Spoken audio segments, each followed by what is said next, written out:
고시대 청해진 포구에서 들뜬 마음으로 서성이고 있는 유화. 빼어난 미모를 무사 복장으로 감춘 그녀는 완수의 소원을 고대하는 명화의 전생이다. 초조하게 미래의 연인을 기다리는 유화. 그 속내를 들키지 않게 애태우며 연무장을 향해 걸어간다. 올까? 와야 되는데. 그래, 할미가 잘할 거야. 말이 많아서 그렇지 신통력 하나는 끝내주잖아. 바보 같은 남자. 지가 거기서 죽어버리면 지금의 나도 존재하지 않는 걸. 어차피 그쪽 세계에 내가 죽는 건 이미 정해진 운명인데. 하지만 지금은 전쟁이다! 정몽과 자신의 부하가 대치 중인 연무장을 향해 달려가며 외친다. 다 죽여버려! 불안한 함성과 함께 정몽과 유화의 무리 가상존투를 벌이고 걸출한 실력으로 이들을 이끌던 정몽과 유화의 맞대결이 이어진다. 이들은 어려서부터 남매처럼 친구처럼 자라왔으며 겉으로는 유화의 실력이 월등해 보이나 실은 정몽이 그녀를 봐주는 것이다.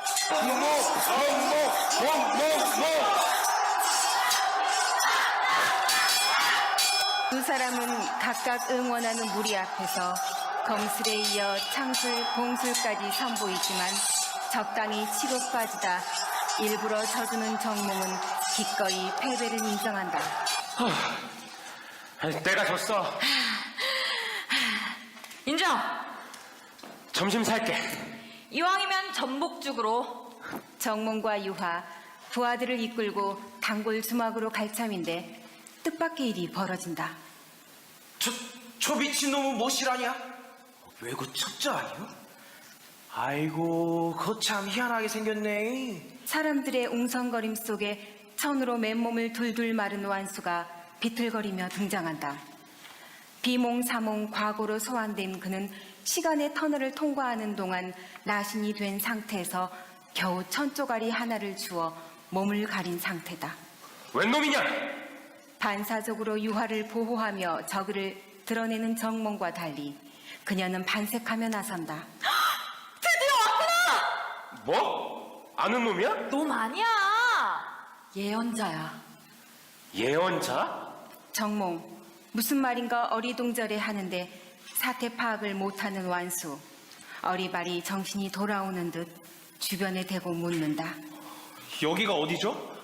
영화 촬영장인가요? 아이, 진짜 미친놈 맞네. 아이, 저리 안 가? 들이대는 완수를 벌레 보듯 피하는 사람들. 그 통에 어렴풋이 유화를 본 완수. 벼락이라도 맞은 듯 정신이 번쩍 든다. 명화야! 살아있었구나. 너 왜 여기 이러고 있어? 그 복장은 뭐야? 두서없이 질문을 던지는 완수. 반가운 마음에 와락 유화에게 달려드는데 그만 천에 발이 걸려 넘어지면서 중심을 잃고 비틀거린다. 그 새끼가! 치안으로 오해한 정몽에게 처맞고 그대로 실신한 완수는 유화에게 구출되고 어느덧 청해진의 밤이 깊어간다. 인적이 드문 곳에서 복면을 쓴 서럽을 첩자와 역시 얼굴을 가린 청해진 쪽 자객이 만나 뭔가를 주고받는다. 이걸 술이나 약에 타서 몰래 먹이게. 해가 남아있는 동안에는 효력을 발휘하지 못하지만 밤이 되면 정신을 혼미하게 만들지. 아마 지옥을 맛보게 될 것이야. 알겠소. 독약을 품에 넣은 자객에게 첩자의 당부가 이어진다. 그들은 장보고를 암살하기 위해 손을 잡았다. 이리 전해달라 하셨네. 원하는 걸 얻기 위해서는 그 어떤 짓을 해도 죄가 되지 않는다고.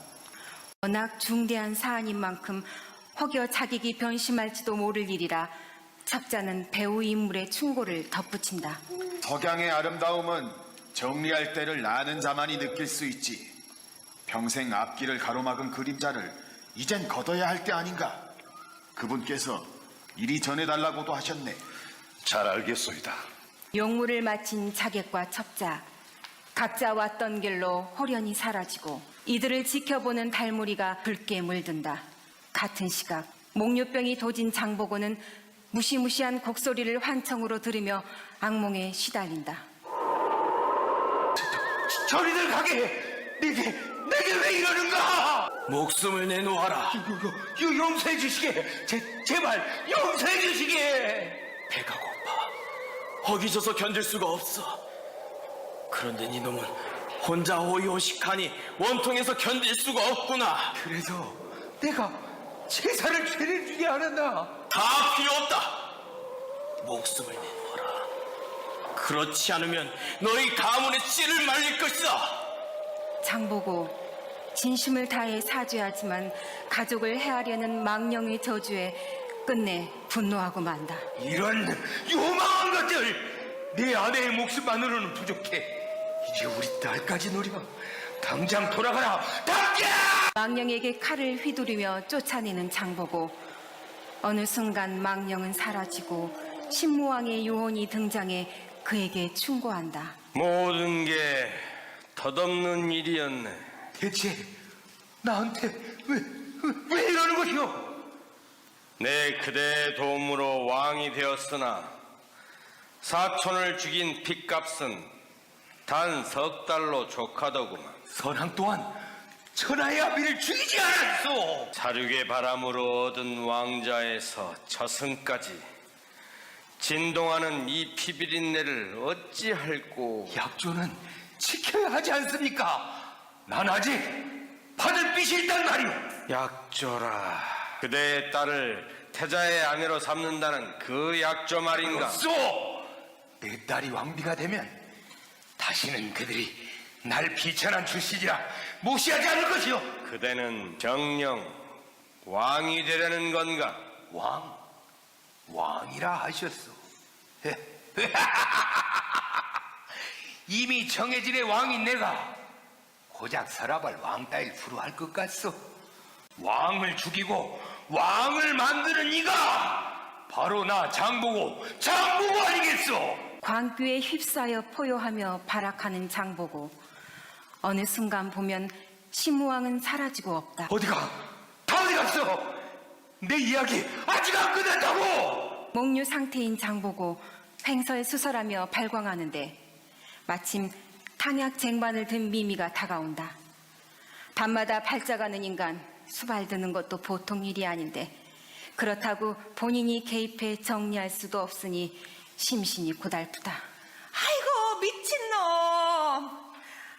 이거 뭐 약으로 잡을 수도 없고 구스로도 잡을 수 없으니 자는 것도 그렇다고 잠에서 깬 것도 아닌 상태인 장보고를 부르는 미미의 목소리가 점점 히스테릭하게 변한다. 대사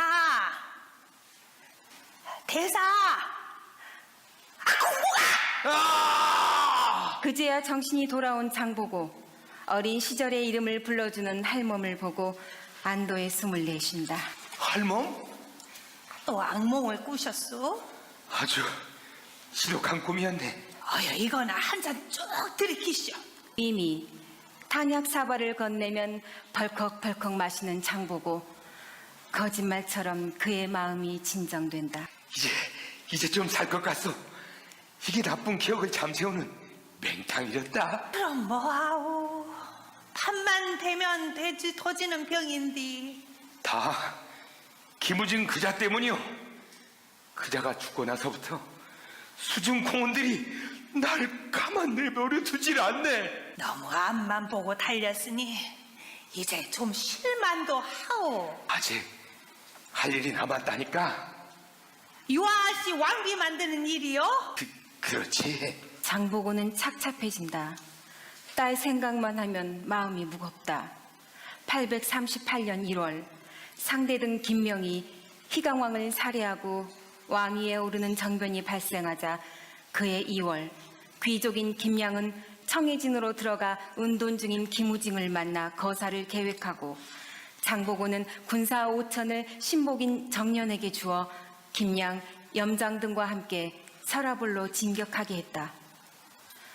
그러나 쿠데타에 성공해 신무왕이 된 김우징은 장보고의 딸 유화를 아들 경흥의 태자비로 삼겠노라는 약조를 지키기 전 병사하고 그의 뒤를 이어 문상왕이 된 경흥도 딱히 확실한 움직임을 보이지 않고 미적거리고 있다. 이유는 신분의 차이. 중신들이 해도인의 딸이라 하여 유아를 무시한다는 사실을 잘 알고 있는 장보고는 속상하다.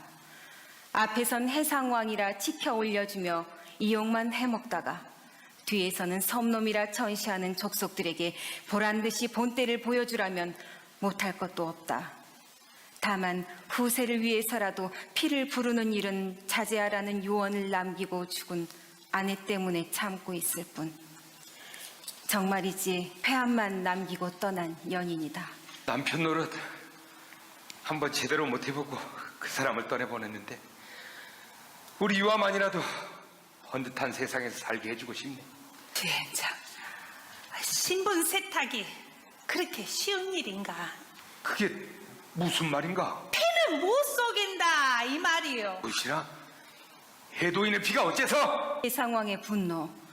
그러나 버럭 신경질을 내는 정도인 장보고에게 미미는 시큰둥하게 대꾸한다. 신녀의 신분인데 뭐가 더 필요해? 신여? 하늘과 인간 그리고 그 사이의 신녀. 결혼은 아씨한테 친학적인 굴레가 될 수 있어. 청해 부인 또한 내 크게 반대했는데도 지질이 말 안 듣고 대사한테 시집가 아일 낳다 그리 되지 않았어? 그쯤에서 지은 죄가 있는 장보고의 목소리가 차츰 기어들어간다. 신여의 후예인이 왕가로 시집을 보내면 그런 전형을 면할 수도 있지 않겠어. 그 사람이야 나 같은 놈 만나 그리 되어. 자고로 팔자 바꾸기는 하늘의 별 따기 손바닥으로 하늘을 가릴 수 없어 도리어 자기 눈을 가리는 격이니 역사의 오류는 모두 인간에게서 비롯되는 일이요. 그럼 우리 유아를 어쩌란 말이오? 다른 걱정 그만하시고 대사 앞가림이라 잘 하시오. 손바닥 뒤집는 일이 다반사에 서랍을 것들을 어찌 믿소? 아무도 믿지 마시오. 그 누구도 심지어는 대사 자신도.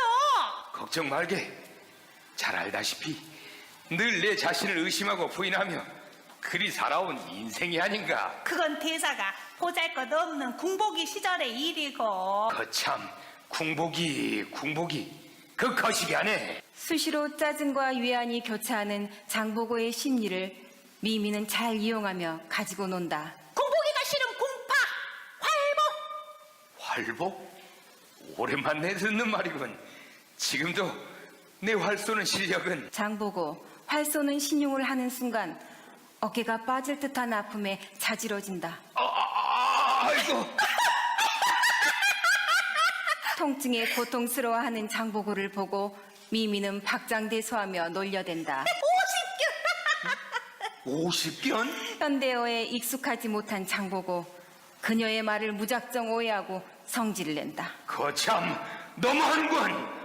아무리 그렇다고 내가 50 먹은 개란 말인가? 이 장보고가 개? 이거야 원 해명할 가치도 없네. 대사 내가 미쳤나고. 어?